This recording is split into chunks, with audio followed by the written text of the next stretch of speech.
भगवते वासुदेवाय। हरे राम हरे कृष्ण।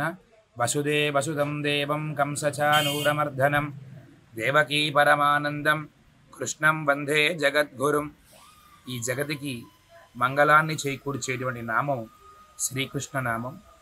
అలాంటి యొక్క శ్రీకృష్ణుణ్ణి మనం మనసారా పూజించి ధ్యానించి అత్యంత వైభవోపేతంగా జరుపుకునేటువంటి రోజు ఒకటి ఉంది. దాని పేరే శ్రీకృష్ణాష్టమి అని అంటారు. ప్రతి సంవత్సరం శ్రావణ మాసంలో వచ్చేటువంటి ఈ కృష్ణాష్టమి నాడు ఈసారి ఎంతో ప్రత్యేకమైనటువంటి సందర్భంలో సమయంలో రావడం జరిగింది. అదే శనివారం నాడు, అంటే స్వామికి ఎంతో ప్రాముఖ్యమైనటువంటి రోజు ఈ రోజు. అలాంటి రోజు స్వామివారికి కృష్ణాష్టమిని శ్రావణ మాసంలో అత్యంత వైభవపేతంగా అందరూ కూడా ప్రతి ఇంటా శ్రీకృష్ణుడు అడుగు పెట్టాలని మనందరం కూడా కోరుకుంటూ ఉంటాం. ఎందుకయ్యా అంటే శ్రీకృష్ణుడు ధర్మ మార్గంలో సత్య మార్గంలో నడిచి ఇలా నడపాలి, ఇలా నడిపినటువంటి వాడికి, ఇలా నడిచినటువంటి వాడికి ఏ కష్టాలు రాకుండా ఉంటాయి అని కనులారా అందరికీ చూపించినటువంటి గొప్ప తత్వం కలిగిన వాడు శ్రీకృష్ణుడు. అందుకే ఆయనకి గురుబోధన చేయగలిగే శక్తి ఉన్నవాడు కనుక ఆయన కృష్ణం వందే జగద్గురు అంటారు. అలాంటి స్వామివారికి ఈరోజు ఎంతో వైభవంగా ఉదయం లేచినప్పటి నుంచి మధ్యలమడుగు గ్రామంలో వెలిసి ఉన్నటువంటి శ్రీ శ్రీ శ్రీ రుక్మిణీ సత్యభామ సమేత రాధా గోపాలకృష్ణ స్వామి దేవాలయమనందు అత్యంత వైభవపేతంగా శ్రీకృష్ణుని జన్మాష్టమి వేడుకలు భక్తుల సందోహాలతో అత్యంత వైభవంగా జరుపుకున్న ఉదయాన్నే 5 గంటలకి పంచామృత అభిషేక పూజాది కార్యక్రమములు, భక్తులందరికీ నేత్ర దర్శనం, అలాగే 10 గంటలకి స్వామివారి కళ్యాణోత్సవ కార్యక్రమం ప్రారంభమైంది. కళ్యాణ అనంతరం అందరికీ కూడా అన్నదాన కార్యక్రమాన్ని ఏర్పాటు చేయడం జరిగినది. అదేవిధంగా సాయంత్రం స్వామివారికి భజనాది కార్యక్రమాలు కూడా దేవస్థానం తరపున ఏర్పాటు చేయడం జరిగినది.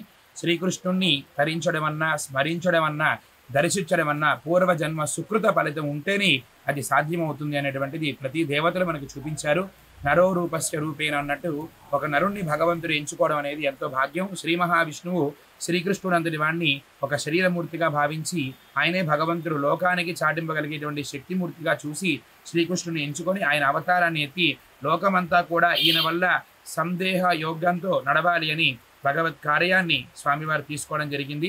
అటువంటి దైవస్థానం కలిగినటువంటి శ్రీకృష్ణుని మనం ఈరోజు పూజించడం మనకు ఎంతో భాగ్యకరమైనటువంటి విషయం కనుక ఈ పండుగ లోకమంతా సుభిక్షంగా జరుపుకొని స్వామివారి యొక్క దీవెనలు అనుగ్రహాలు ప్రతి కుటుంబంలో ఉండాలి అంటూ మనం భగవత్ ప్రార్థన చేద్దాం. లోకా సమస్త సుఖినో భవంతు, సమస్త సన్మంగళాని భవంతు. హరే రామ హరే కృష్ణ. కృష్ణాష్టమి సందర్భంగా రాపూర్ మండల ప్రజలందరికీ కూడా కృష్ణాష్టమి శుభాకాంక్షలు.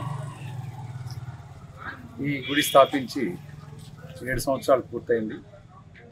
ఈ గుడిని 100 సంవత్సరాల క్రితం మా తాతగారైనటువంటి కీర్తిశేషులు శ్రీకిరెడ్డి రాఘవరెడ్డి గారు నిర్మించడం జరిగింది. ఆ గుడిని శిథిలావస్థకు చేర్చిన తర్వాత నేను దాన్ని పూర్తి స్థాయిలో చేపట్టి పునర్నిర్మాణం చేసి 7 సంవత్సరాలు పూర్తయి దిగ్విజయంగా ముందుకెళ్తున్నాము. ఈ గుడి స్థాపించినప్పుడు ఇక్కడ ఉన్నటువంటి వాతావరణానికి, ఈ జనాలకి, అంటే ఇక్కడ ఉన్నటువంటి ప్రజలకి ఈ కృష్ణ మందిరము ఒక ఐకాన్గా నిలబడింది.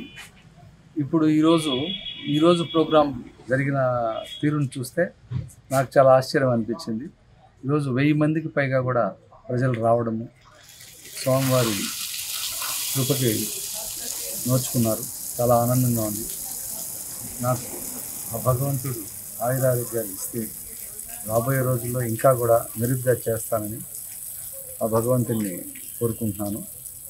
సో ఇట్లాంటి కార్యక్రమం నా చేత చేయించుకోవడం అనేది నేను చాలా హ్యాపీగా ఫీల్ అవుతున్నాను. ఇంకా చెప్పాలంటే నాకు మాటలు రావట్లేదు. ఎందుకంటే ఈరోజు కార్యక్రమం చాలా కన్నుల విందుగా జరిగింది, కళ్యాణం.